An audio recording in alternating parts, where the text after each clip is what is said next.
Greetings, B-movie aficionados.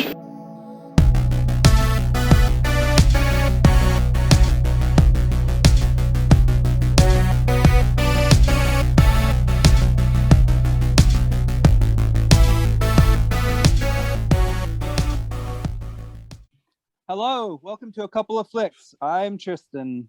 I'm Nick. And I'm Zach. So happy Halloween! Woo! Yeah. Happy Halloween. Yippee. Yeah. Best day of the year. So, Yeah. So we've all three of us have decided on 3 Halloween themed films, as we do annually. And I guess, do you guys want to talk about anything you've seen recently before we start? Saw the new Halloween Kills.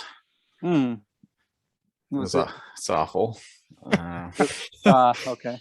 It's funny because I watched the original Halloween because I hadn't seen it before. The only one I saw actually was Rob Zombie's Halloween.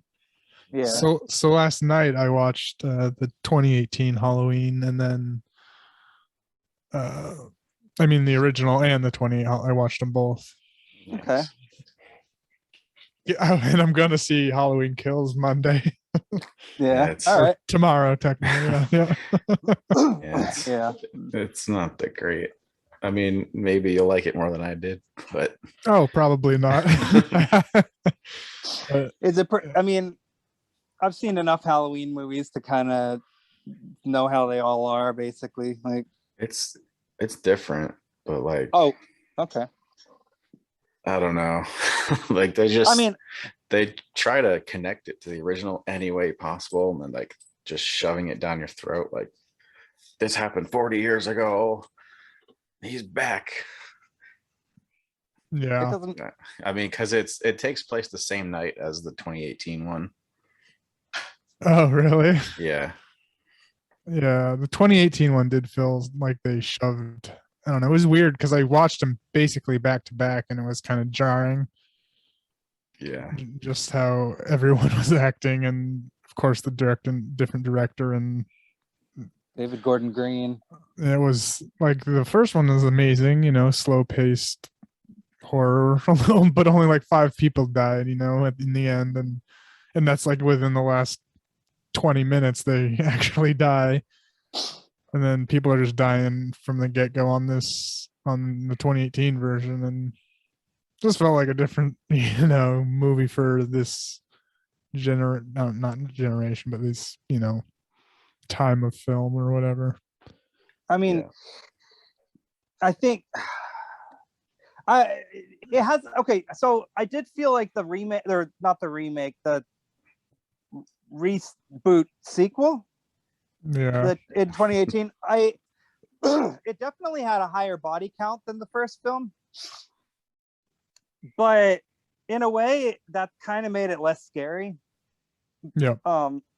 And also, like, Michael Myers, like, in the first, okay, so the thing that the first film has that most horror films like it don't have is atmosphere, and yep. the characters genuinely feel helpless, like all of them, and the death scenes are not really very fun to watch. I mean, they're intense, and that's kind of what the movie Scream was poking fun at, was like all the teenagers in the room reacting like it's some kind of entertaining, fun thrill ride when they're watching Halloween at this party. Whereas when you actually watch the movie, the death scenes really aren't all that fun. They're really mostly pitiful and scary and creepy. And so then the 2018 sequel, they tried to do the same thing with that and have like all these really sinister death scenes, like he kills like a child, there's that really disturbing like curb stomp scene. I mean, there's some really brutal death scenes in that 2018 one, but it's like, for some reason it doesn't feel as scary as it did in the original, Yeah, not at all. Yeah, and also Michael Myers, he's just not scary anymore if you trap him in a basement and set the house on fire. Like, that's really kind of lame, especially Yeah. considering that it's an old lady who's gone insane and has built up a heavy arsenal, played by Jamie Lee Curtis, which is kind of interesting.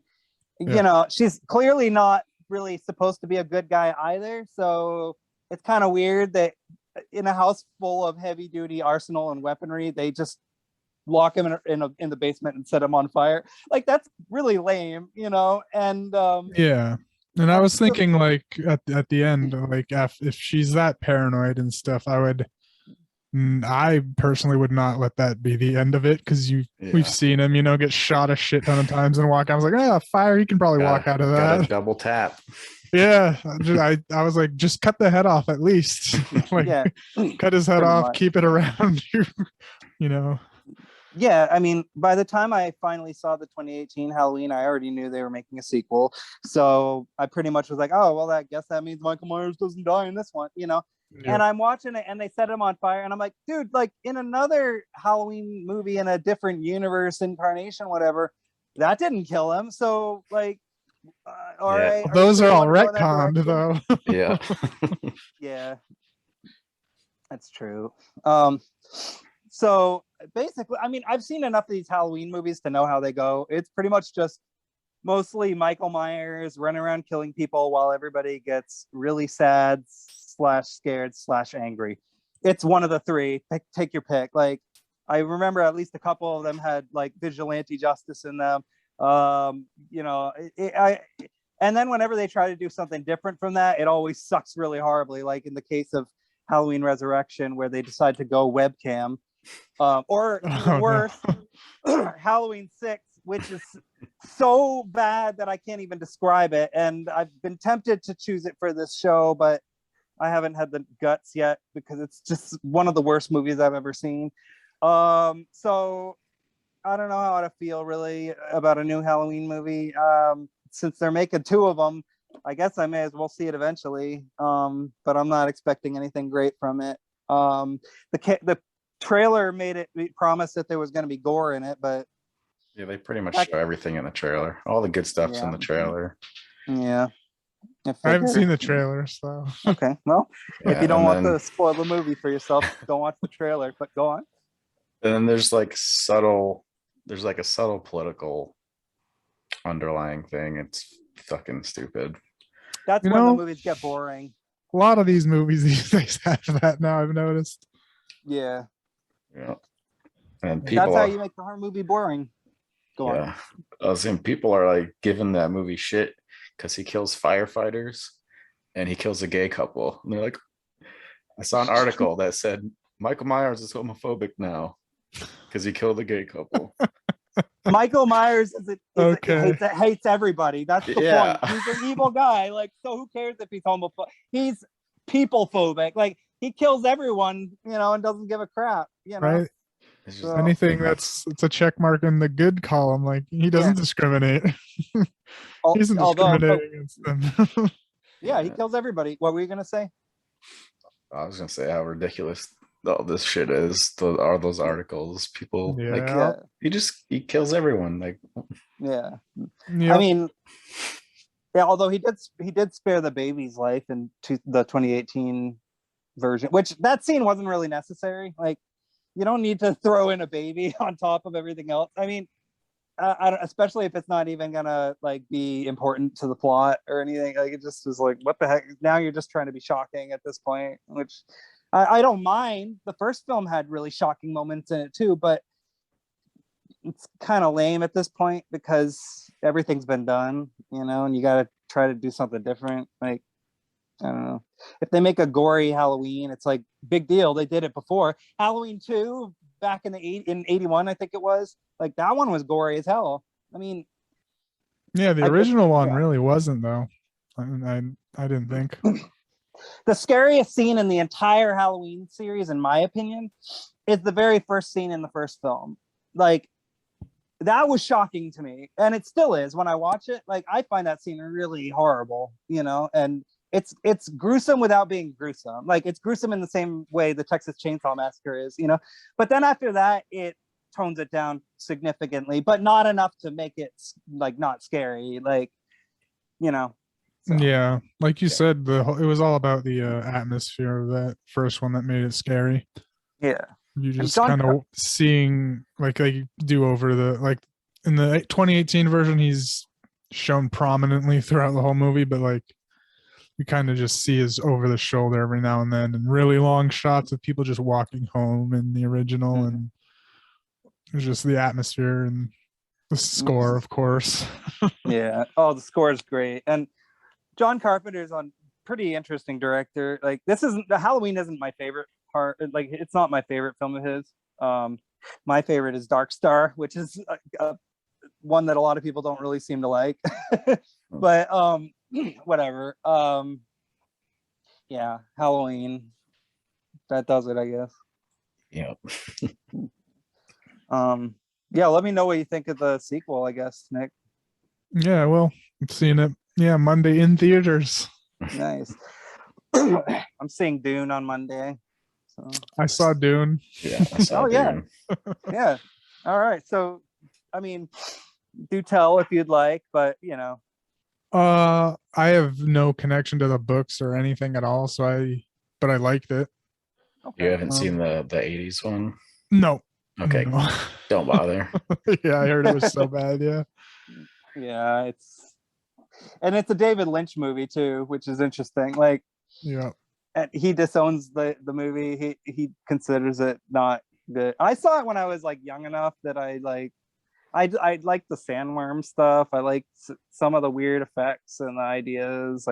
Some of the imageries really stand out, or the images of like the costumes and stuff stand out, and some of the atmosphere. But you know, I've tried to watch it. I've tried to rewatch it several times, and it's not a good movie. Yeah. Watched it for the first time before seeing the new one. Yeah. Yeah. Nice. Well, Like, I had always thought people liked it, but then I yeah. like looked on Letterboxd and everyone fucking hates it. Yeah. Like Yep. I bought the Arrow 4K. Oh, cool. I'm like, should How have did it waited. look? How did it look? It looked good, Okay. but you know, the movie itself is like, Yeah. Yeah, I watched the new one with a bunch of friends that were like really into at least the first book.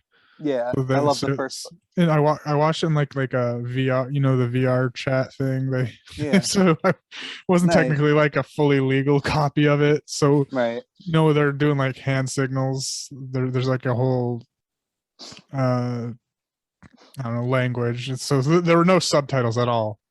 Okay. Like, so I missed some stuff. There's definitely Okay. some alien talking stuff that was probably subtitled.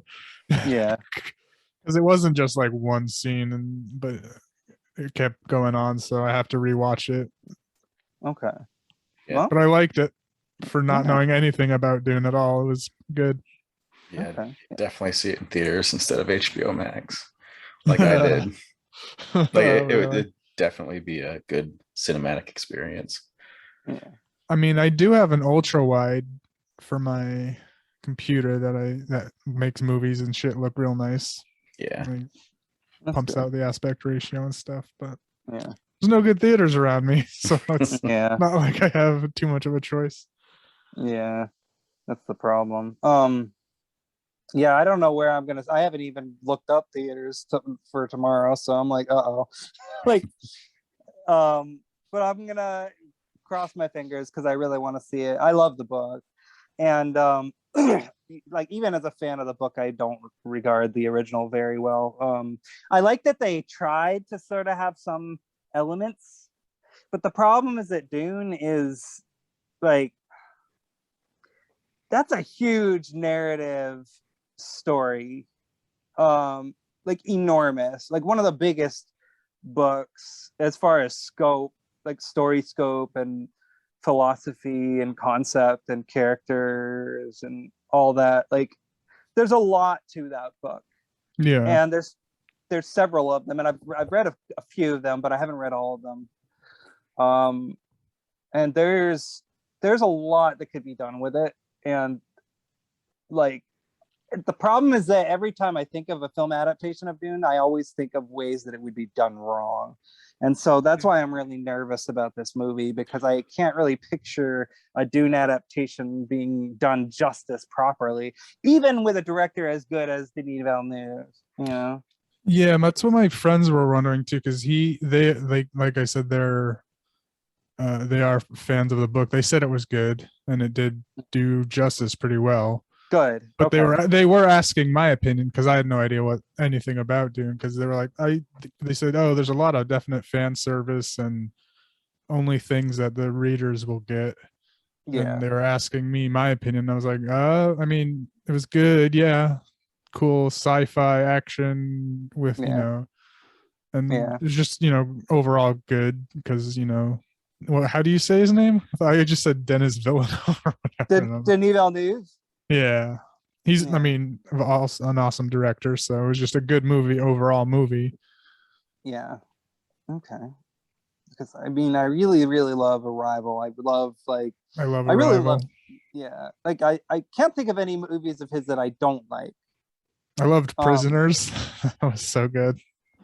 Prisoners was a really incredible movie, actually, the more I think about it.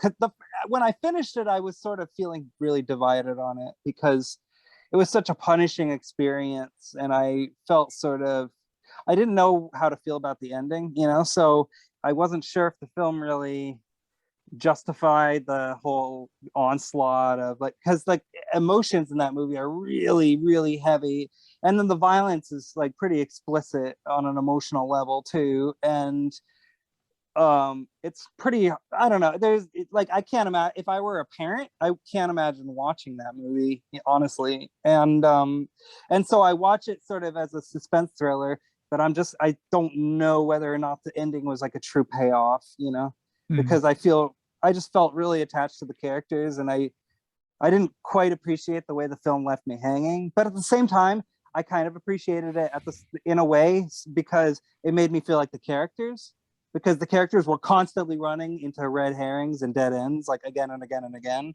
and it almost seemed totally hopeless that they couldn't get their daughter back. So that's a pretty intense story, and there's a lot of depth there. So I recognize him as a filmmaker who's capable of having a story with a lot of depth and substance to it. And so that's why I think he's a really ideal director to direct a film like Dune, because somebody like David Lynch is such a offbeat anomaly as a filmmaker that it's really too much of a roll of the dice to trust somebody like him with a vision like that, even though he's a very visually brilliant guy.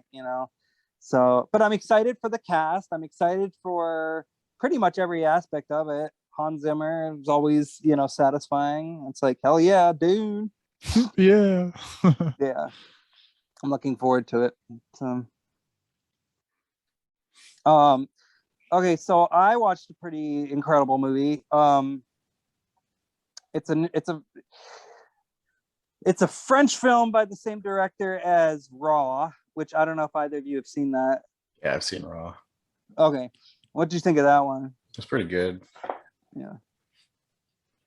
Yeah. A lot of people said it was gross and stuff, but I didn't find it. Yeah, I agree. It was pretty it actually left a lot to the imagination, which was what was intense about it. It was more the sound design that was freaky. That was the scariest aspect of it, in my opinion. And then I admit I didn't really enjoy the animal stuff either. Most of it didn't bother me, but there was one part with the dog that you don't even see what happens, but it was the family dog, and something that occurs that the dog sort of gets blamed for, and then what happens to the dog really made me sad, and it kind of made me hate the characters. but I still like the movie very much. So I watched the director Julia D. I don't know how to pronounce her name. But I saw her new movie, which there seems to be a lot of dispute about how this film is pronounced. I think part of it has to do with the fact that Spike Lee. So it won the Palme d'Or, and Spike Lee accidentally announced it early at the festival.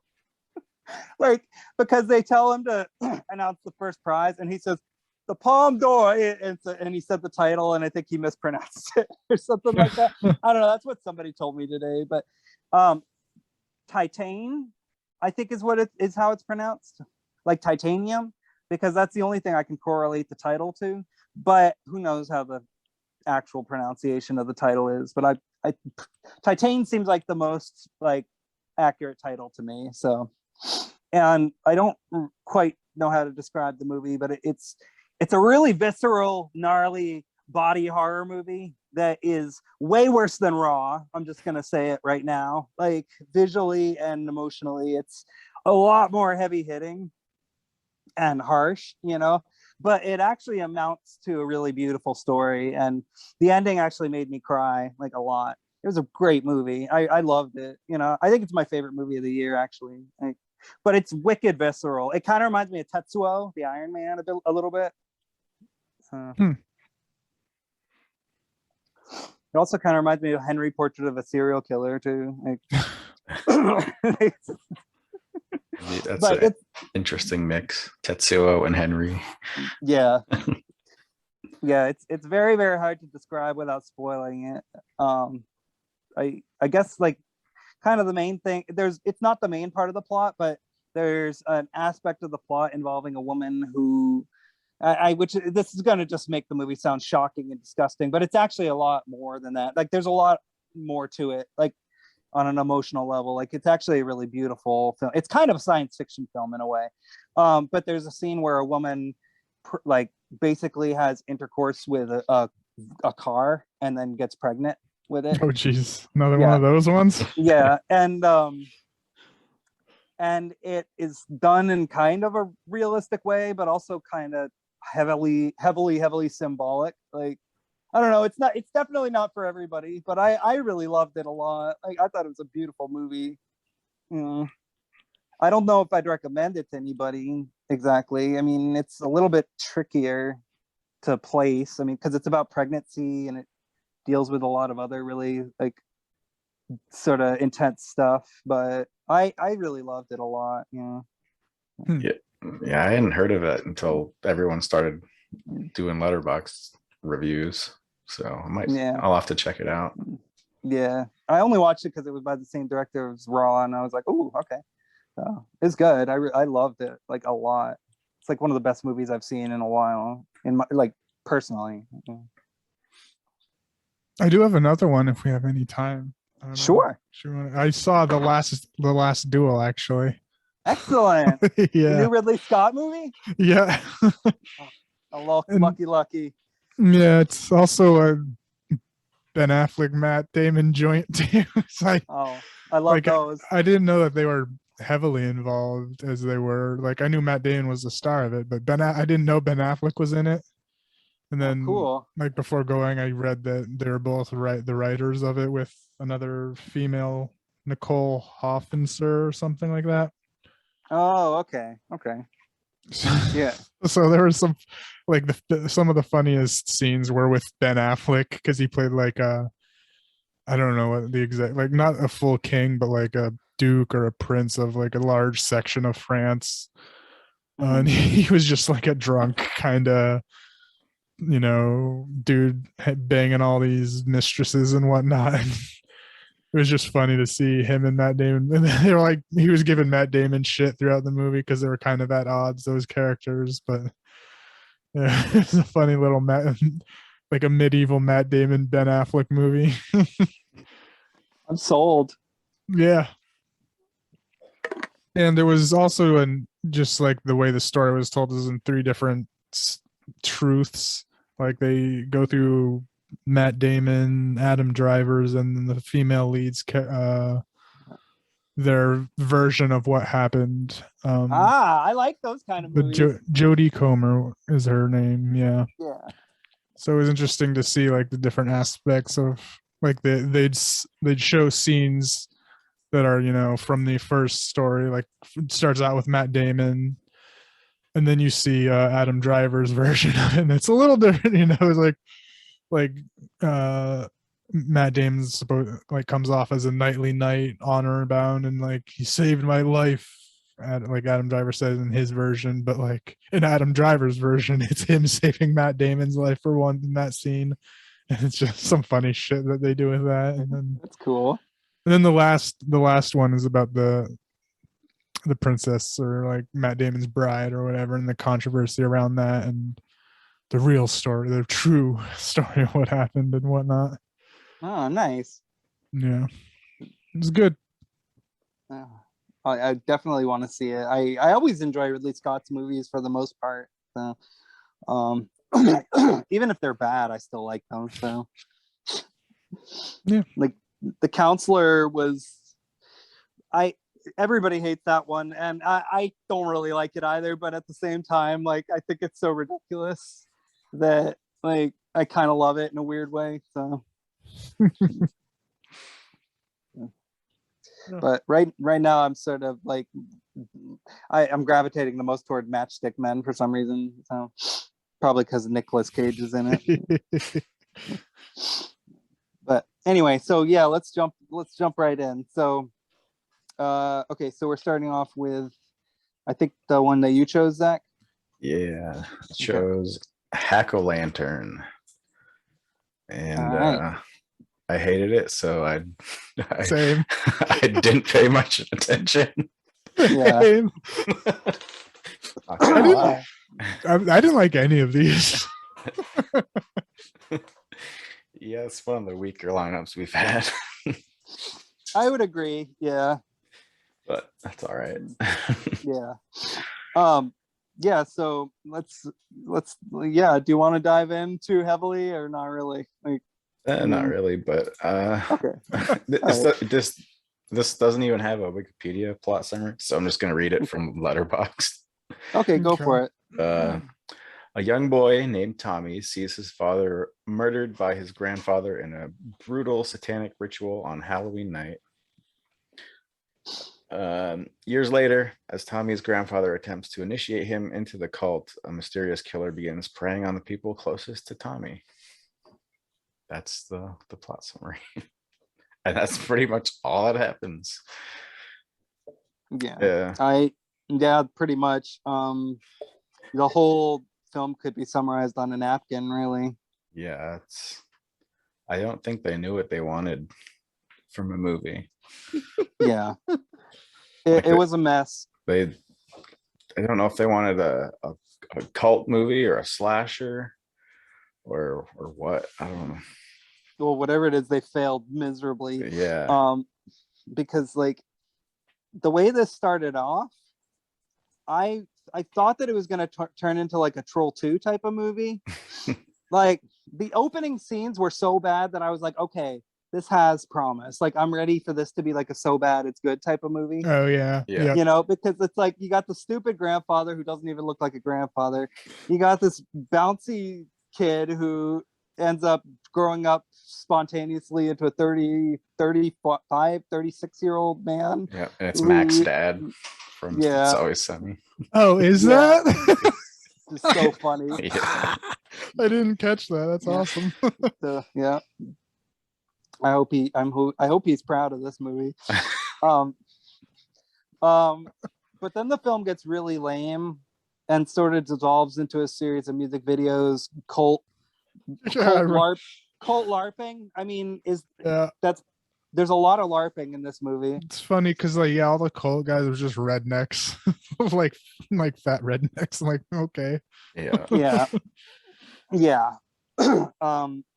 I just kind of felt like the movie was lost. I thought some of the wigs were funny. It was an interesting mask too, I guess. Yeah, they didn't show it much though. It was like no, even though it's like the cover. Yeah, the acting was so bad that it was horrible. Like kind of painful. There was that one scene where they were at the cafe and they were staring at her, and like their voices kept on cracking the mic or something. Like the feedback was so bad, and it was ADR'd for some reason, like at like higher volume, and it sounded really garbled. And it was like, okay, I can't even tell what they're saying. I have to read the subtitles now. Like it was just weird. And I don't know. Does anybody have anything to say? I guess I could try to explain a little more. Okay. All right. Well, So this whole family is aware of the grandfathers in this cult, hmm, and he's grooming the grandson, and everyone's trying to get him back, pretty much. yeah. Kind of like Hereditary, I guess. Yeah. But if it were done wrong, like, Yeah. because the mom acts panicked in the first scene, right? Yeah, And she then like smashes the kid's pumpkin. yeah, and then after that, she doesn't panic throughout the rest of the. After that, she's like, "Oh, but it's my dad," and it's like, okay, thanks for that. I guess Yeah. like you And then have like two personalities. and then somehow like 20 years later, he still ends up joining this cult. Like, okay, you didn't do much then Yep. to prevent Yeah. it. Nope. I guess his dad gets killed. Yeah. She never remarries, right? No. No, I I had guess I had a question. Was Tommy an incest baby? I think it was implied. Yeah, there Yeah. was some type of implication that he was. yeah, I got that. You know, I was like, whatever, moving on, please. Yeah, they Yeah. moved on real quick from it too. Yeah. So I'm like, Yeah, I mean, it That- wasn't really necessary. It didn't even factor into the rest of the plot. So No. it's like what it's like. Okay, it's exactly what they did with Halloween 6. Yeah. Because in the producer's cut of Halloween 6, they imply that the baby is the child of incest as well, and it adds literally nothing to the movie. You know, it's like, why introduce a subject like that if you're not going to even have it be important? Like, please get it over with. That seems like a lot of horror movies do that. Like, I think especially yeah. like remake stuff. It's like, oh, Yeah. incest was the cause. We can't think of anything else. Yeah, which is just so boring. Like, I don't know. In my opinion, I get it. It's a taboo subject, but why even bring it up if you're not even going to do anything with it? You're just Yeah. making it a taboo subject by bringing it up and then having it be not important. Like, Yeah, especially with this. yeah. I mean, I'm not expecting a movie like The War Zone. I'm just saying, like, it's a horror movie, so be a horror movie, you know? Yeah.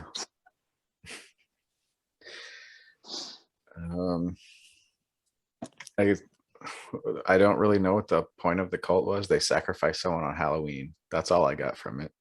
For what reason? I don't know. The Yeah. good harvest. I don't know. Yeah. Maybe. I don't know. Yeah, so they try to get Tommy to make the sacrifice, but eventually he doesn't want to do it. Yeah.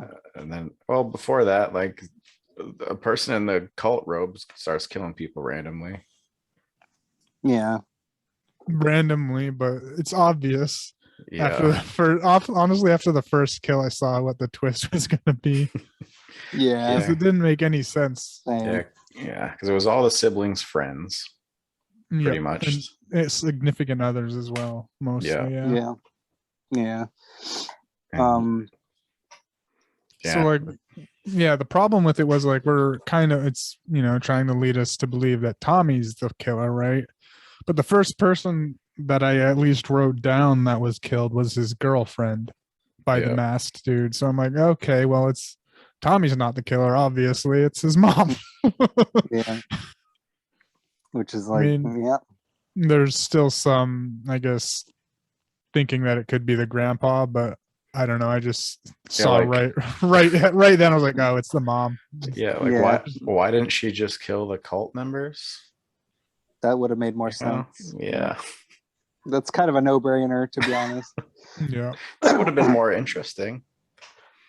Yeah. Yeah. It would have made for a better movie. It would have actually been fun to watch. They wouldn't have had to have all these stupid things that didn't add up to anything whatsoever. Like, most of the characters were introduced and then did nothing. Yeah, it was a pretty weak movie overall. The death scenes were not the worst death scenes I've ever seen. Yeah. The gore was plentiful, I suppose, but I don't know. it could have been better. Yeah. There was a full nude stripper at the the Halloween party they were having there, Oh yeah. That was funny. accompanied by a stand-up act. Yeah. Yeah, that cuts Yeah. to like outside. Like, did you see that stripper in there? Yeah. That was a weird scene. That made Yeah. me laugh. Yep. Yeah. Yeah, and then the ending sucked. I don't even remember the ending, to be honest. Yeah, I don't. It was like The not mom gets killed. That's all I Yeah, remember. that's bingo. Yeah, but And then there's the the ending was the mom gets killed, but then for some reason I don't know why, there was the siblings were Tommy, the bad kid, the sister, and then the good cop brother. In the very ending, it showed the cult doing their thing and pull off the hood. It's the good cop brother, and now the leader of the cult. Because the grandfather touched his forehead before he died. Oh, really? Yeah. so stupid. Touched his forehead and said something really stupid, like not really nonsensical. Yeah, it wasn't important. That's fucking stupid. Yeah. Yeah, it was cheap. It was not interesting. I don't know. I mean, I'm gonna be generous and give it a 2, only because like I thought the setup was interesting enough, and the gore was okay, and it had a nude scene, so it's like, I mean, for the faithful, I suppose, like genre fans, sort of ye olden days and all that. It has all like the prerequisite stuff, I suppose, but otherwise, I could have done without it. Yeah. Yeah. Yeah, I gave it a 1.5. Again, I went into this thinking it was going to be like an awesome slasher, because it's something I thought people enjoyed, but reading more reviews, that's not the case. Yeah. I made that same mistake with Bloody New Year. Which is it's an English movie, so but go on. I was just gonna said it with an accent. I see. Yeah. Did we watch that one? No. Okay. We should. New Year's special. Yeah. Yeah, here we go. Oh yeah, I guess my rating's just like a 1, and I don't want to go higher than a 1. I'll do a 1. Okay. Fair enough. Okay. It's just stupid and not entertaining to me. Yeah. Yeah. And did you also give it a 1 as well, right, Zach? Yeah, 1.5. Oh, okay. Yeah, give it a little more. Yeah. Probably doesn't deserve it, but it's not the worst thing you've ever seen, but it definitely sucks. So. Yeah. All right. So let's jump right into the next one. Because, hack a lantern, Jacko. Oh shit. Except this movie's just called Jacko. Yep, Jacko. Oh, I just spoiled the title for you. Sorry. Oh, it's okay. Yep. And they don't use Jacko that much, honestly, throughout the movie. They just call him the Pumpkin Man. Yeah. Which I was disappointed on. I was like, what? Wasn't that the subtitle? It's like when the title comes up, it's like Jacko the Pumpkin Man or something like that. It was like a different title. Oh, maybe. Yeah. I could have missed that. I mean, I could have missed that. But yeah. I think maybe the one time they call him Jacko is like in the very beginning where they're setting up the story. It's like a campfire story. They're telling the main kid, which is, I don't know, in the early 1900s, sometime around then.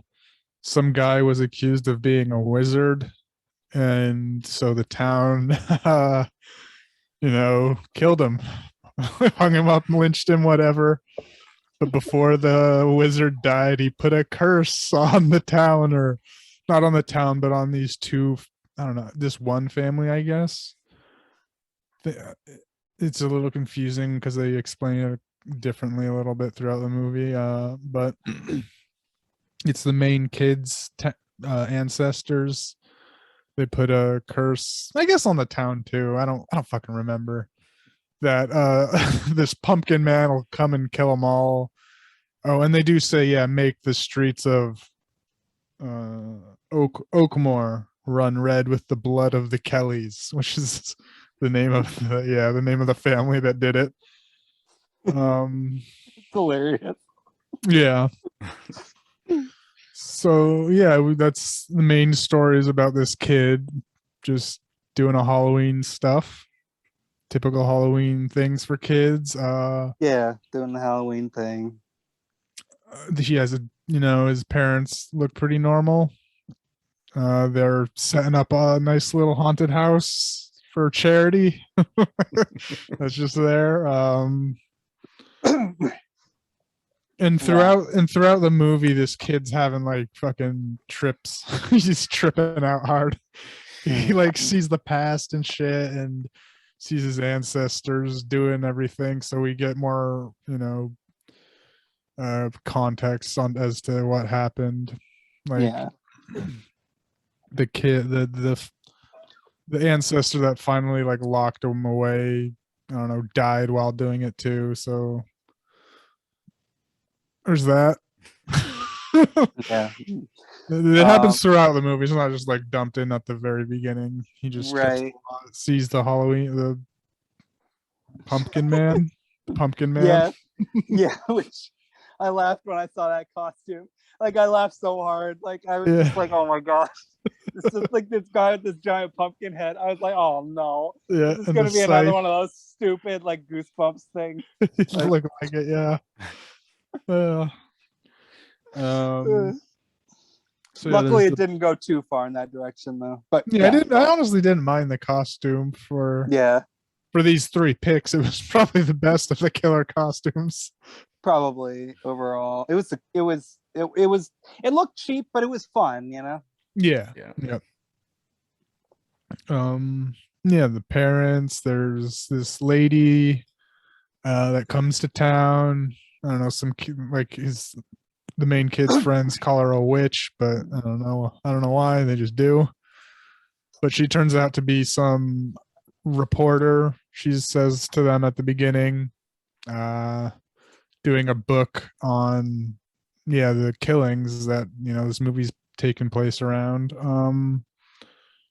Eventually you find out she's the ancestor of the wizard or whatever. I think that's what it was, right? Yeah. And the wizard was John Carradine. I wanted to point out, and it was his last movie. Wow, really? Yeah. Oh no. Jeez.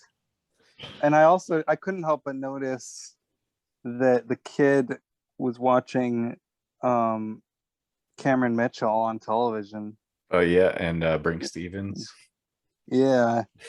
You noticed that too? Yeah. Yeah, and it kind of made me wonder, was this Cameron Mitchell's last movie? And I looked it up, and it was. Was it? Yeah, it's the last one on his credit list. Oh shit. So John Carradine and Cameron Mitchell's last movie. Yeah, so this movie is actually kind of unique in a way. Shit. Yeah. That's why it's kind of a shame it's not a good movie, because it's like, I mean, I don't know. I didn't think it was that bad though. Yeah, out of the three, I was at least not bored out of my mind watching it. Yeah. it at least went forward at a semi good pace. But again, wasn't that interesting. So yeah, she's making a research book. There's, I guess, these other two girls,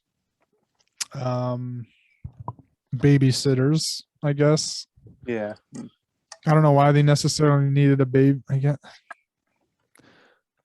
guess just because they were right outside. It's not like because they needed a babysitter because they were hosting that Halloween or that haunted garage thing. Yeah. But that's still just attached right to their house. So I guess the only reason they needed a babysitter was to take him trick or treating, which is you know what they did. Right. But I guess it was just like an excuse to show some boobies.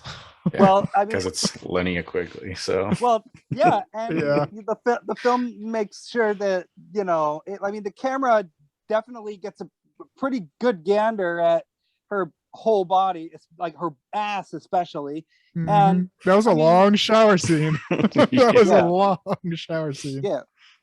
And I can admit she's a beautiful movie, and she's done it in a bunch of other movies, and she's got a great looking body, so I never mind any of that, really. I mean, they're most of the time they're pointless, but still. It was one thing that just distracted me, not to body shame, but was her hands. Yeah. It looked like they were old man hands. I was like, is she about to get killed here? Yeah. And it was also like wearing some weird like wrist bracelet. I don't know, like and I was like, wait, is that the same? Because I was half paying attention to her because of boobies, but then I noticed, wait, these are old man hands. Is she about to get killed? No, it was just she had sorry, Miss Quigley, but you have old man hands. I still love her though. I mean, and I mean, Danielle Steele, the writer. Have you ever looked at her hands? Like, her hands are enormous. Like, her hands are bigger than my hands. No. Like, and she's a writer though, so it's like, maybe the reason Linnea Quigley has big hands is because she writes in her spare time. Like, you never know. Okay. Just a thought. But somebody I know has a theory that Danielle Steele is actually Daniel Steele, and that she's actually a man, and like the hands are man's hands, and that they just photoshopped the female face over his body. Like, that's this one person I know's theory. Of course I don't believe it, but I still think it's funny. Yeah. Anyway. But back to Jacko. Yes, back to Jacko. There are these, typical teenage kids making trouble during Halloween. They're out drinking, looking for this the cemetery, which isn't really a cemetery. It's just a couple of plots on the land where the plot events took place. So they're just, out in the woods drinking, smoking, being no good teens, fucking around. They find rebels. They find the where they were buried. One of them picks up the scythe, but the one that really fucked up was the one that, like, because it showed in the flashbacks of how he made like just this cross with sticks, and that was, I guess, it showed later in the flashbacks that's how he was imprisoned, was with this cross. So this stupid very rubbery wood. Yes, super rubber wood. Like, it was like flopping around when they were using it a lot. It was so fucking funny. That was funny. Yeah. And like when they were showing it like in the flashback of him initially shoving it in the box, you could see like the wood kind of like the rubber kind of like squeezing in and like molding in, because it was rubber just like squeezing into a hole. It was fucking funny. But these no good hoodlums, they release it by grabbing, like, at first they were like, no, don't do that, but then I don't know, more scenes happened, cut back to them, they're a little more drunk, a little more rambunctious. So the douchey boyfriend, the douchey guy, there's always one of those douchey guys. He pulls it out to try and scare his girlfriend lady, and she freaks out. That's not cool. But like when he does that, you see, like, I don't know, smoke effects, lighting effects come out of the hole and stuff. And it doesn't immediately kill them, but it cuts back and forth to the other story beats. But he kills them all. He kills those three teens. What did you think of the death scenes? They're fine. kind of Yeah. lame, but like at least just getting slashed or stabbed. Yeah, they didn't really show much, but they left most of it up to the imagination. I was surprised by that. Yeah, one of the ones was funny. One of the it was so it's in the during like the final confrontation with, so spoiler, the witch lady, the lady that was the witch that was helping the kill scene when she gets stabbed and Yeah. like brought up, like the skip Jacko was like carrying her around for a little bit and it was totally a dummy and shit. Yeah. And he like chucks it off his scythe and you could just see like the dummy flop down, but then it cuts to her flopping on the ground. Yeah. And then the teen with the okay, so there's the babysitters, there's two of them because her sister's back from college or whatever, and her sister has a boyfriend that's no good, just a biker because he rides a motorcycle and stuff and whatnot. Yeah. And the other kills, he dies.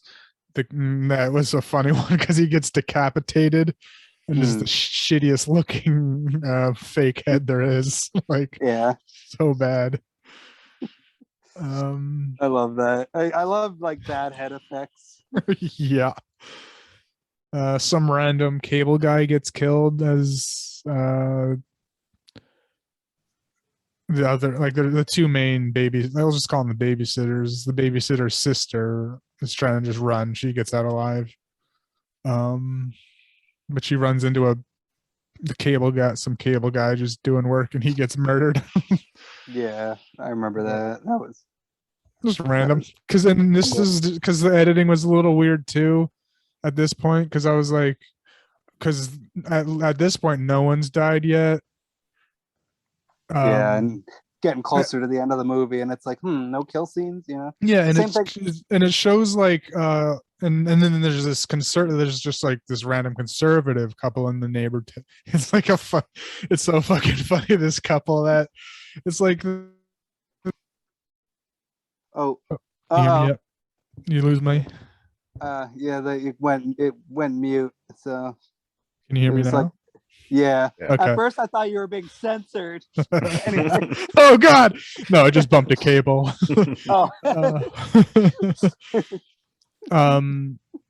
Like Forrest Gump. Yeah, no, there's this just random conservative couple that they're just shitting, like they're saying all these liberals, they're like kid hating, and there's just like it's like so like these people are existing today and stuff. It was like they were watching some like Fox News type segment.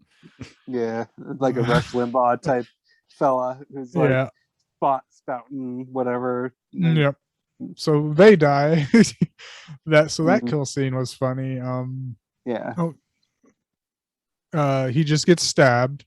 But the funny one is his wife comes out, checks on him, and she like screams, runs away, and then trips into a fucking toaster and electrocutes herself to death. Yeah. That was great. That was a good one. Yeah.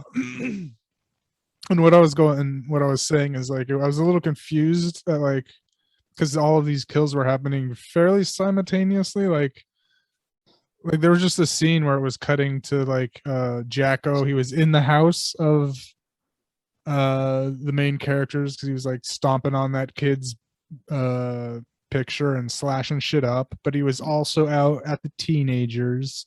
He was also creeping on that cable guy, and he was also at it was conservative people's houses all at once. So I wrote down, wait, is there more than one of these dudes?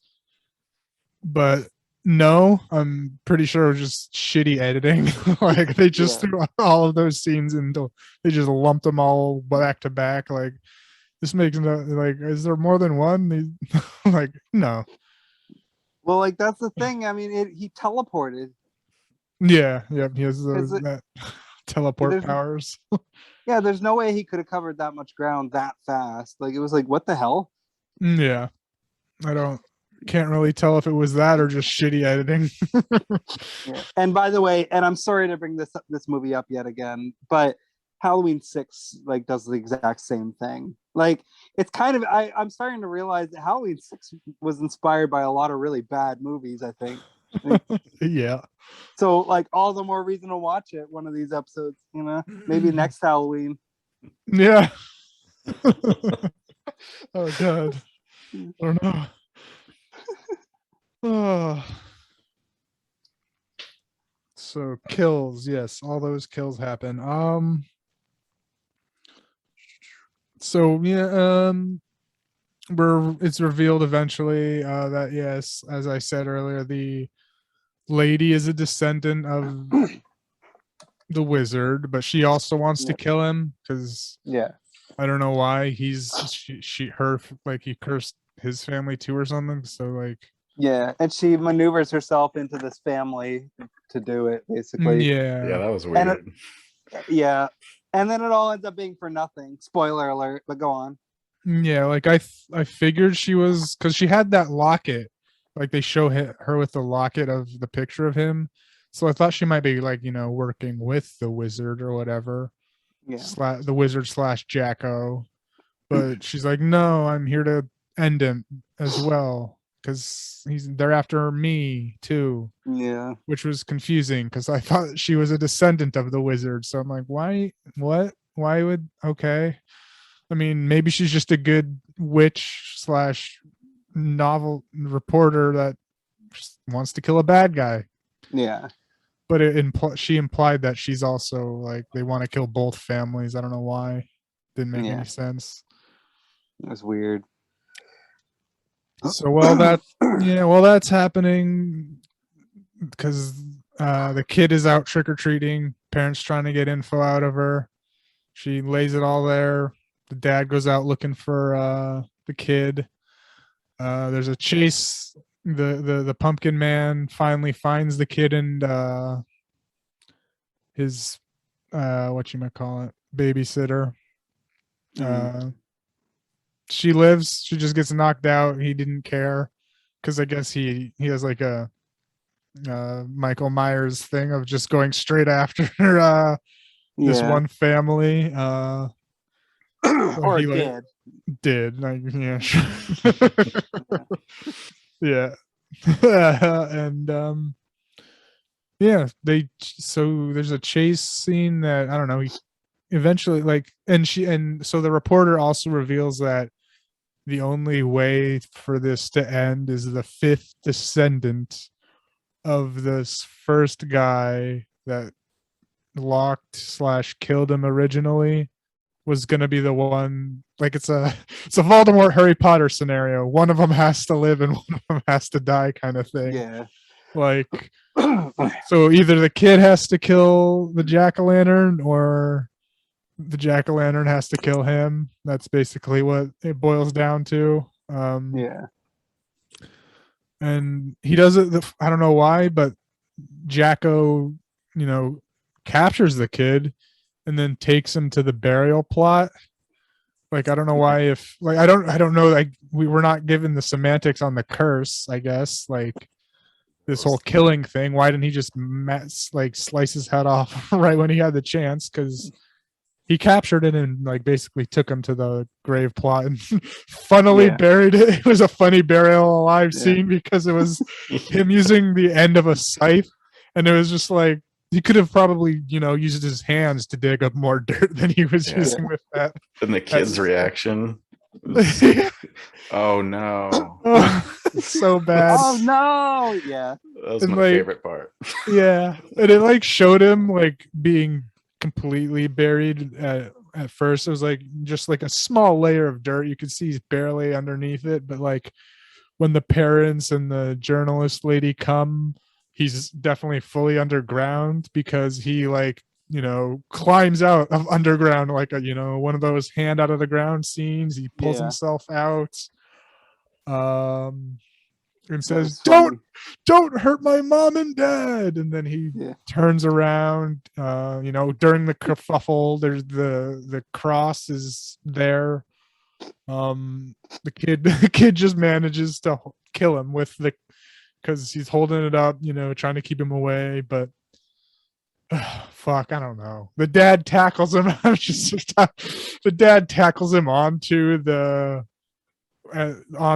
cross while the boy's holding it. So does that count as the boy killing him? I guess, since he's holding it, but the dad did most of the legwork. Yeah. Because I'm assuming they didn't want to show a kid actually murdering somebody in a movie. Even though they showed it in Halloween, but go on. Yeah. Fair. But this is the 90s now. Yeah. Yeah, But we gotta be safe. yeah, so I mean, I guess it was still a descendant of the Kellys, but Yeah. not the fifth descendant, which it had to be. Right. They just teamed up and killed him. Yeah, it was a close enough scenario, I guess. Mm-hmm. Yeah. And that's it. Yeah. Ends there, and like what I find funny about this horror movie is both ladies that showed their breasts live. Yeah. That's a rare anomaly in a horror movie. Yeah, that definitely doesn't happen very often. Especially one of them being Linnea Quigley. Yeah. Oh yeah. Her and like her on-screen sister both, go topless, or really have a shower scene / go topless. Usually that means they're gonna die in the horror trope. But no, they're fine. They make off with it. They're making jokes while they walk home after a big ordeal. And yeah, and that's about it. Yeah. Overall, like, did you like it? no. Not really. Right. Well, It was I'll say, like, without giving too much spoilers on the next one, it was the best of the three, but that's not saying much. Just because it kept me at least watching. Like, I wasn't like looking at my phone or fucking off during. I was like, okay, maybe it had to do with because it was the movie I chose, and I usually pay more closer attention to them. But yeah, it was still a better tempo, pace, whatever you want to call it. It was bad and shitty, but yeah, didn't notice any slowdown or boredom ish. I mean, I was bored, but not in the same way that the other ones did. Yeah. Okay. Yeah. I'd give it 1.5 then for what we All did. Right. Yeah. I like this one more than Hack-O-Lantern. I still felt really dissatisfied with the ending. Like, yeah. Cheesy. I would have been cooler if they had just like gone in an unconventional direction, but instead it kind of just ended the way I expected it to. It's like, or if like any of the main cast died, that would have been different. Something, but no, everyone made it out alive. Happy ending. Yeah, felt like a movie made for the Family Channel or something. I said it was like rated R Goosebumps. That's what it felt like. Another one of those. Yeah. That and Ice Cream Man. R-rated Goosebumps. Yeah. Yeah. Satan's Little Helper too. Yeah. Yeah. Yep. Actually, I'd say of those three, I think I like Satan's Little Helper the most. Yeah. Yeah, I gave this one a 1.5 as well. Yeah. Apparently, the DVD has a notorious commentary because the director and the producer, who the producer is Fred Olen Ray, argue the entire commentary because the director thinks it's a masterpiece and Fred Olen Ray thinks it's a piece of shit. Oh no! Oh, it's only on the DVD. Yeah, there might be some of it on YouTube. I don't know, but I want to see that. I want to see it. That sounds good. I want to see that. Yeah. I was reading about it, and apparently it ends with the director telling Fred Olen Ray to go fuck himself and walks out of the room. That sounds better than the movie. Yeah. Shit. I want to see that now.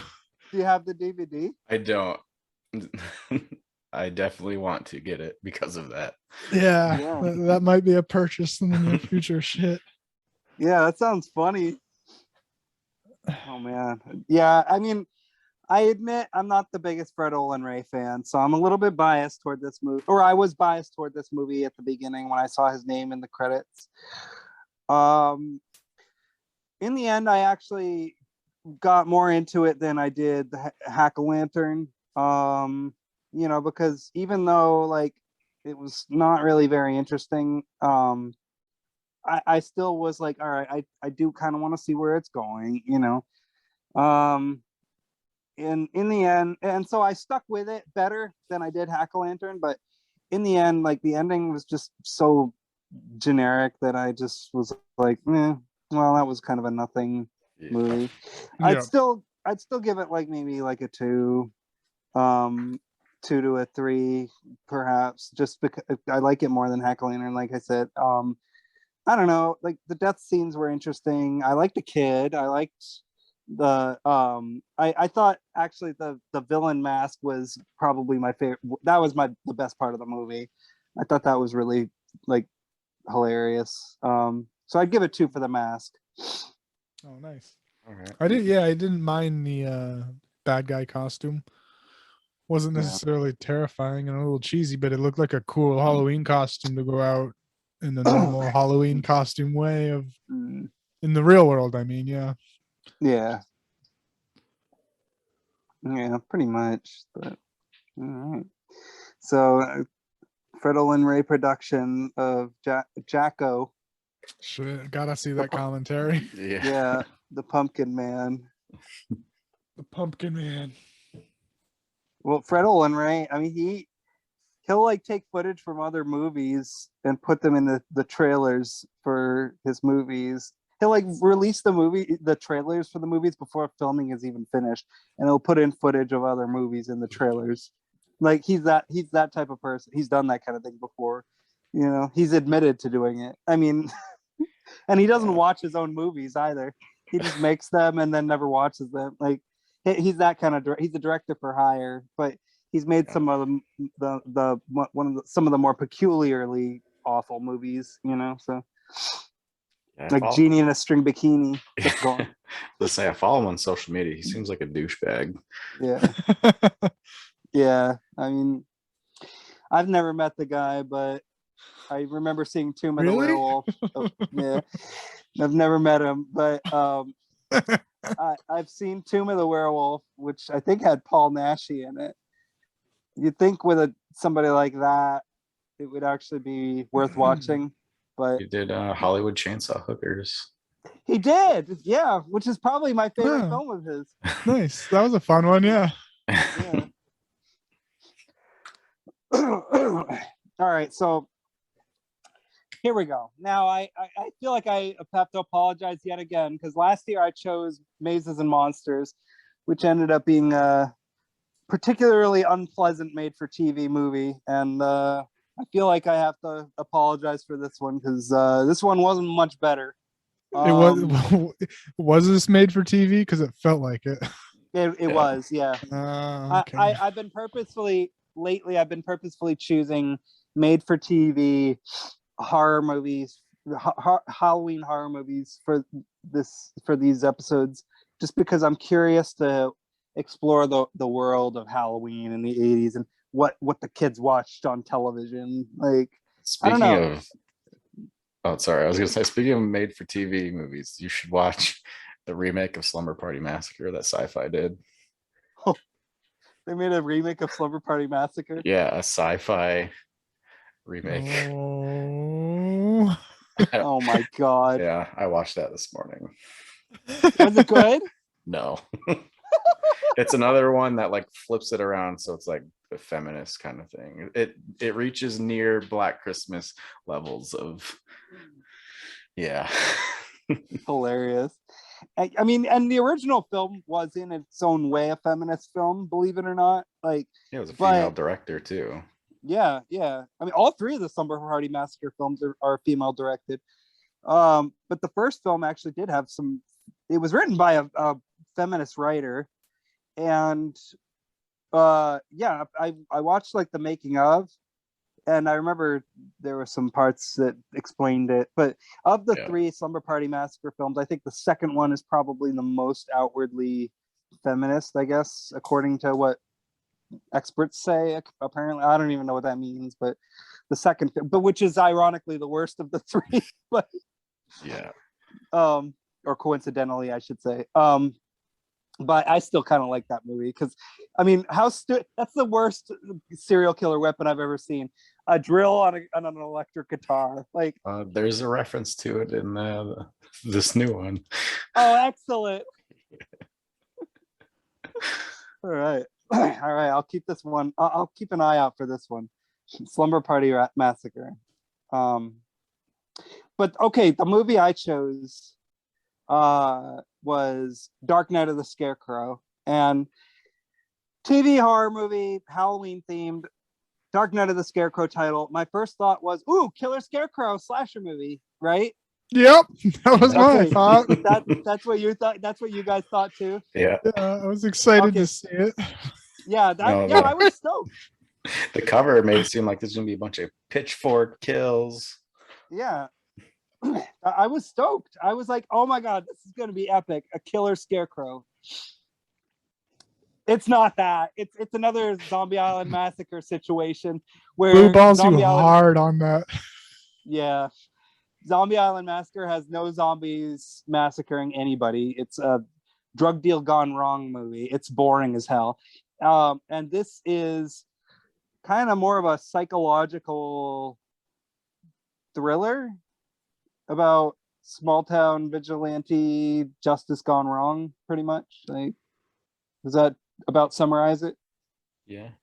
Yeah. Yeah. I mean, I can imagine for the 80s, this was probably scarier than Mazes and Monsters, I will admit. Because I can imagine, some people watching this and being like disturbed by the subject matter, which I must admit was pretty troubling. But unlike Mazes and Monsters, it actually amounts to something, that I guess in its own way works, as a psychological on a psychological level. It makes the most of a low budget. I'll give it that. I didn't really enjoy it. But then again, I don't really enjoy most TV movies. I've come to realize, because I've looked them up, and I've looked up the best ones, and I'm kind of scrolling through them. I'm like, I don't really like any of these. So really, I mean, maybe I just need to not choose any more made for TV movies. I think I can summarize this plot pretty well. Okay, so let's see. There's a mentally impaired man in town who I guess is some kind of outcast misfit, and his best friend is a little girl. And the first scene in the movie is this deranged post office worker staring at them with binoculars, which when I was watching it, I was like, okay, that's a really creepy way to open the movie. And of course, you eventually find out why he's doing it, which adds to the creepiness in a big way. But let's see. So he's basically following them, initially you're thinking, oh, because he's like out for blood, and he wants to like make sure that nothing goes wrong and all this stuff. And of course, something does eventually go wrong, because Bubba unfortunately gets into a situation where the girl wants to trespass on somebody's property, which is of course dangerous because this person has an attack dog. And he actually does try to stop her to the best of his ability, but she's the type of girl, what's her name, Mary Ann or whatever, who she's actually kind of a developed character in this movie. She actually has a personality, and goes rogue, so to speak, and just goes right through the fence. And of course, she gets mauled by the dog. Bubba, actually rescues her and brings her home, but by that point she's unconscious and covered in blood. The mom sees sees him holding her, and he's of course distressed and in tears. So she panics and freaks out and instantly thinks her daughter has been murdered by Bubba.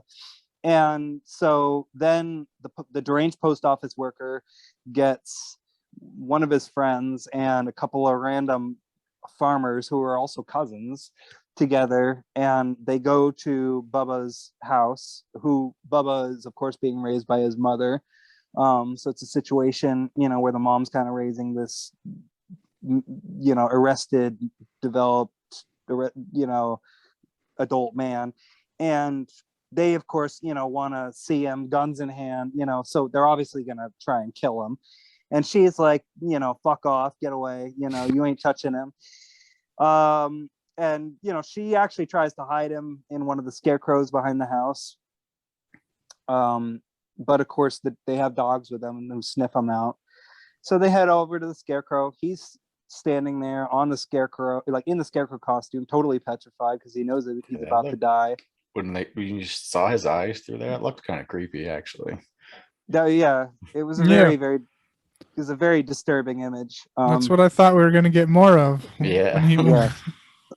Yeah. So this movie has a banger of an opening scene, and I mean, it took a little while for that mob to gather, and that's what I noticed is like the mob was gathering and they're getting the dogs together. Like they showed them picking everyone up one by one. Like you could cut like that out and save us like 10, 15 minutes. Yeah, it was. They all just gathered and came to the house. That would have been nice. I mean, I didn't need to see them pick everyone up at their houses.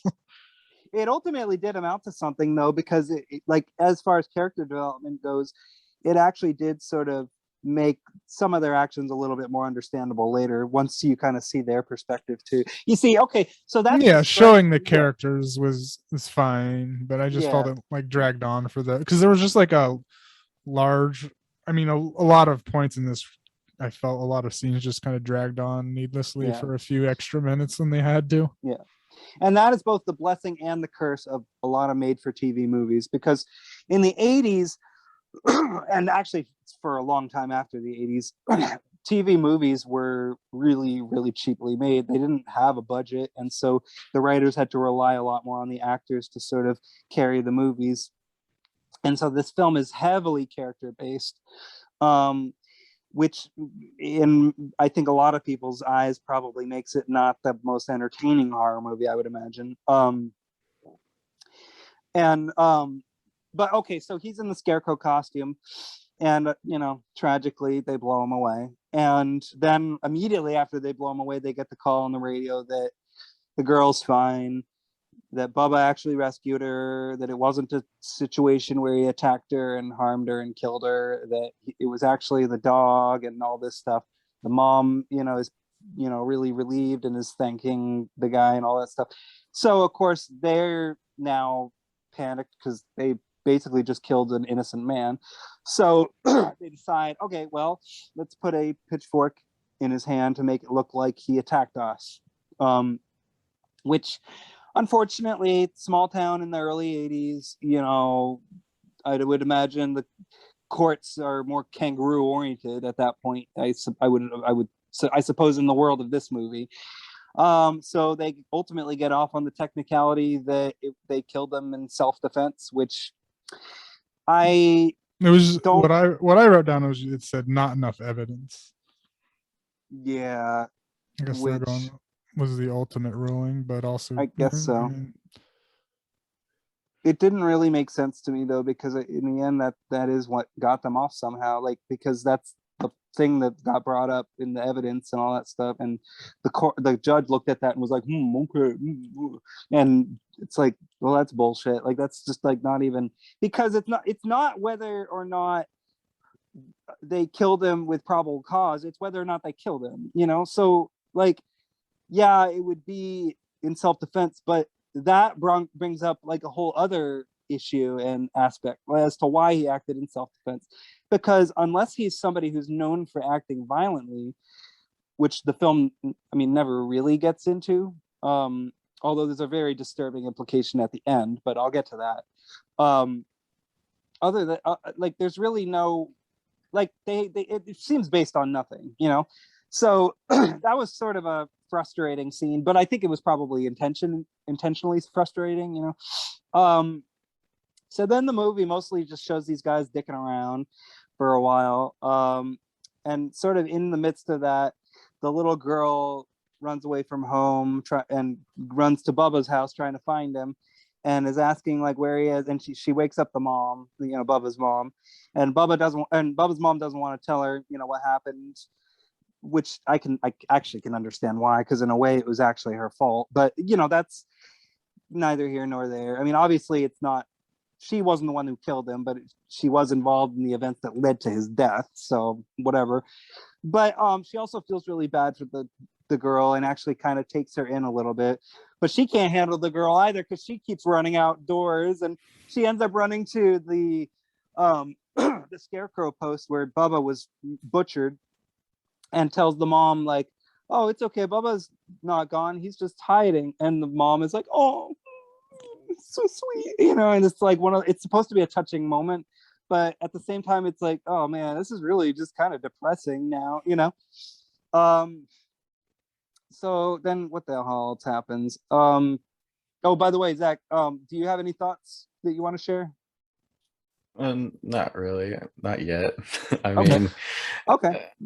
Like I knew it was made for TV, so I expected the Okay. slower pace. Okay. All But right. So it didn't bother you too much? yeah. Okay. So let's see. Eventually, I mean, the film wastes a lot of time hanging with these guys at the bar or at the pub or whatever. And I don't know, they mostly get to a point where they're like practically bragging about it, which is kind of makes you not, it kind of takes away all the sympathy that you really had for them, which wasn't really very much to begin with. That's probably my biggest problem with this movie, is none of the main characters are particularly likable, and all like I mean, I don't know, it just seems like I am spending a lot of time in the company of people that I don't want to spend the company in the time of, so it's a little bit tricky to sort of navigate for me, but I managed to put up with it, because I was at least intrigued to see where it went, I guess. Yeah, but then I wasn't expecting like the main characters to be the villains. Yeah. I guess you can call them the villains, right? Yeah. Yeah. I thought it was just going to be the Scarecrow killing townspeople for like 80 minutes, 90 minutes. And really the mailman was really the only character that was developed, really. You just kind of got the other guys' professions. That's about it. Yeah. One of them does express some dismay, but yeah, the other guys didn't really seem like, they just went along with the mailman mostly. One of them definitely didn't want to. Yeah. One of them was more simple sounding, like, Yeah. Like the whole beginning part takes like a good 20-30 minutes, it felt like, maybe I'm wrong, but no, you're correct, because that's what I didn't like about it. I was like, oh, okay. Yeah, actually this movie, strangely enough, reminds me probably the most of the original version of I Spit on Your Grave, which is a strange comparison, but that's like the one thing I could think of to compare this movie to, which is weird because that's a movie all about other stuff that I won't talk about here. But anyway, so eventually the guys start getting killed. One of them falls into a wood chipper, or some kind of mower or something. Before that, there's the Scarecrow shows back up in that farm, like wherever the hell it was, randomly shows up. Yeah, and that freaks them out because it's like, oh, somebody's harassing us. And they're like, oh, so somebody knows, Yeah, that first I wrote after I wrote that is the mailman thinks it's the lawyer, that because the lawyer was pissed that they got off. Yeah, but the lawyer doesn't show up after that courtroom scene. Yeah, he's kind of gone. I feel like he just skipped town with a briefcase. He's like, fuck this town. Yeah, fucking rednecks. Fuck all you motherfuckers. Kiss my grits, bitch. So yeah, they get spooked by a Scarecrow. The one guy falls into the wood chipper, which it would have been a lot cooler if they showed the Scarecrow show up and grab the guy and grind him up, and or at least push him into it. Yeah, something. But whatever, made for TV movie, like fuck it. Like I guess they can't pay for it, whatever. No blood, no gore, none of that stuff. So they hear the news the following day. They get I was gonna say, well, yeah, I guess I get the no blood, no gore for the TV sting, but I was just like, wait, he didn't. That was like a total accident, more or less, seemingly. Like, because they didn't like they showed the, and they talk about it like the machines just turning on and off, but they didn't like even bother. Like, it couldn't have been that expensive to get like a glove to like push a button or have a glove push him. So it just seemed like it was a complete accident. Yeah. Well, but then they look at the off switch and it's on, or no, it was turned off. So and they heard that it had been turned. It was off when they found the guy, but they all speculated, oh well, it ran out of oil. But then they actually took the trouble checking and saw that, which to me is like, why would you spend that much time doing that? Like, are you that panicked? Well, okay, maybe they are, to be fair, but also it sort of felt like they were trying to pad out the running time. Yes, that's what it felt like. Yeah. And there were a couple times where it faded to black and it was like, and then when it came back and it's like, TV, like commercial time, Dark Night of the Scarecrow, watch your Kellogg's cornflakes, or whatever. So which I wouldn't want to eat my breakfast while watching this, kind of. Actually, it's interesting because this movie isn't gory at all, and yet it kind of put me off the most out of the three films. But so let's see. Then and then another guy gets.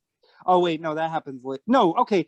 So then the post office guy goes to the Bubba's house, or Bubba's mom's house, and Bubba's mom is like, "Oh, I know you've been having it out for, my boy." And then she kind of reveals sort of that she is aware that he's been kind of like stalking the little girl.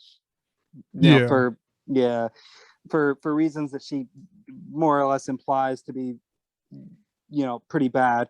And he immediately, darts out of there as soon as she sort of lets loose with that, which is like, holy crap, He does corner her before that scene, saying, just thinking that it's still like she knows where Bubba is. So yeah. So that's pretty freaky. And then after that, he kind of then there's the Halloween party, and he ends up following the girl, and she, and then eventually, they confront each other, and she sort of goes after him and says, "I know what you did." So then he ends up darting away from her too. He's just running away from everybody at this point. Like at first he kind of like tries to like, go after her, but then somebody shows up and spots him, and so then he, makes a break for it. And so, then the film ends up kind of being about his desperation, about trying to not let like both of these secrets out, it seems. And meanwhile, and then, which is like, that's already intense. And then meanwhile, another guy gets killed in an awful way. He gets drowned in a grain silo, which is, not a good way to die, I would imagine. And that scene was pretty like, ugh. And then let's see. Again, this is where I was like getting real disappointed. I was like, oh, this also looks like an accident. Yeah. But it's like, could it be two accidents? That's the thing. The film still sort of keeps it all off screen. Like it doesn't show any of it, And before this, the mailman does kill the old lady too.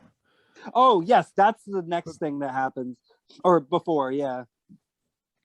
Just by heart attack, it seems like he was trying to calm her down, but like he didn't want her to scream, so he put her hand over her mouth, but like he wasn't like choking her out or anything. And then no, but he did. Okay, are you okay? Yeah. And then she just had like her hand over her heart, and he's like, "Oh shit!" And so he blows her house up. Yeah. Which he comes at her in a threatening way. Like the way he came at her kind of reminded me a little bit of the way Quentin in that movie Cube comes after the main character of the first movie. Like where he literally grabs the lady and throws her out, like throws her into the room against the wall. And then he says, sorry. And he says it in the Canadian accent, sorry. And that's the And that's the first line in the whole movie. Sorry. I just think that's hilarious. But anyway, so he kind of goes after her in that way, but she ends up having a heart attack.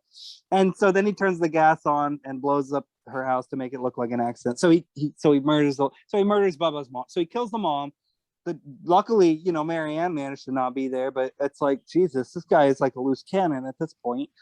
And the guy gets thrown in the grain silo, and then eventually, like the other guy who's left, he's like about ready to turn himself in, which makes sense. It's like, okay, yeah, and it's like that's the smart thing to do, because he's convinced that Bubba is murdering everybody. And he was like the one that was most objective against doing it too. Yeah, exactly. Initial murder. And it's like a mystery, because is somebody murdering them? Are they not? It's like, it's all mystery. You never really find out exactly. But then the guy's like, okay, well, we'll go to Bubba's grave and show you that it's empty. And the other guy's like, no, we'll go and see that it's full or whatever. And they go there.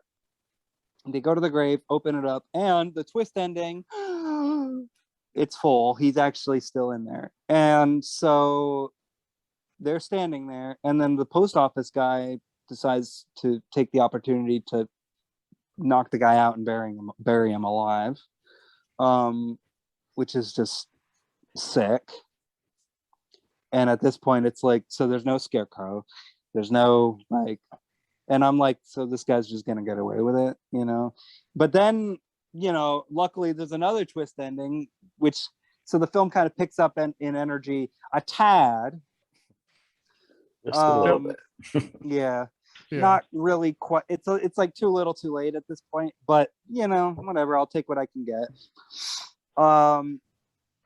And he gets, and he well, okay, what happened? It's like a series of things that happens. Does he see the girl first, or does he get chased by the mower first? Oh no, he sees the girl first. He sees the girl, like he's driving away. I think he's skipping town, I think. Yeah. But he sees the girl randomly, like in the middle of the road or something, and she books it into the woods. So he crashes, eventually crashes trying to chase her, and then there's like a big her chase down on scene. foot. Yeah, and it's pretty intense, because it's like he's this is like the last what do you call it, the last loose end, I guess, or in a mystery, where it's like the last remaining witness who knows anything, because Bubba's in the grave, everybody else is dead. I gotta kill the girl, but eventually he almost does kill her, but then the mower turns on and chases him, and it's pretty much so stupid too. It's like, because it went on for a little bit, and it was, those things aren't fast, but it was still keeping pace with him. Yeah, it was a well shot scene, but it was kind of weird, and eventually, poetic death time, he accidentally impales himself.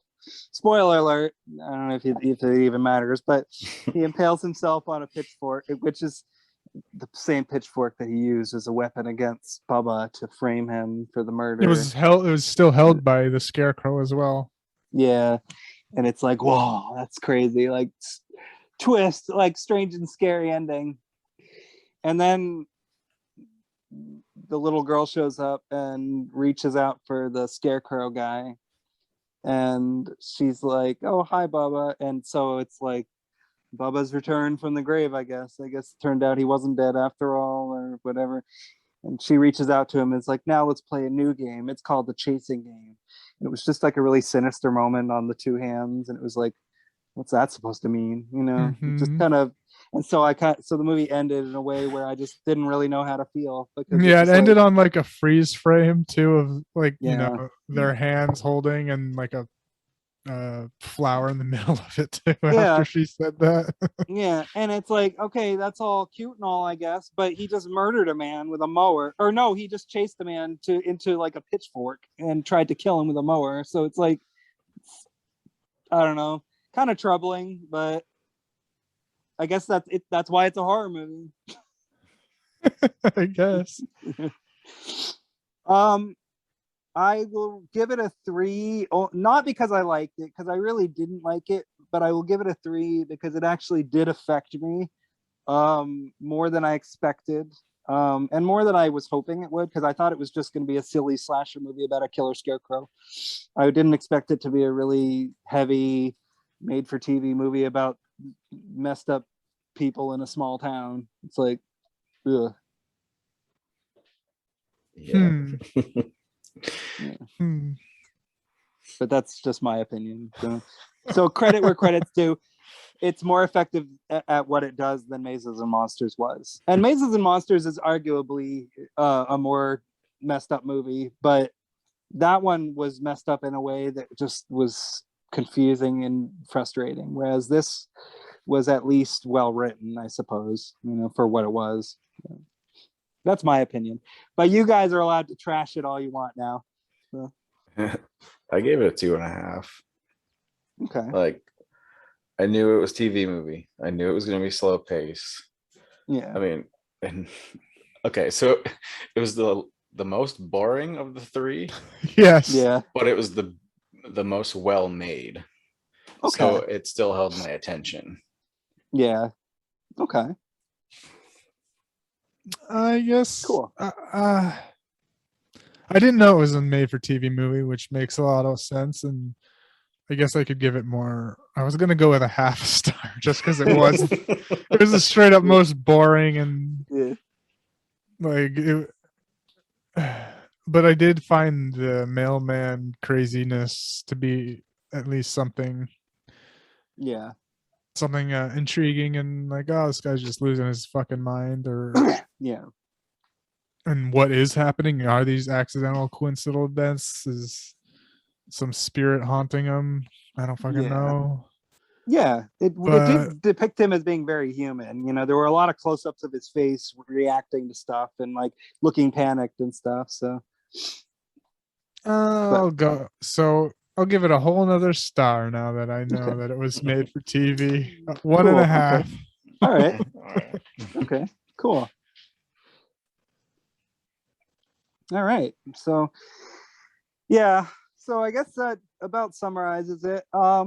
Not our strongest hour as far as movies go, but at least we got to celebrate Halloween in our own strange little way.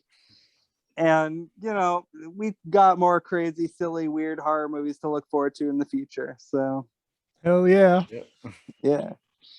All right. Does anybody else have any final thoughts on anything? I don't think so. Okay. Cool. Yeah.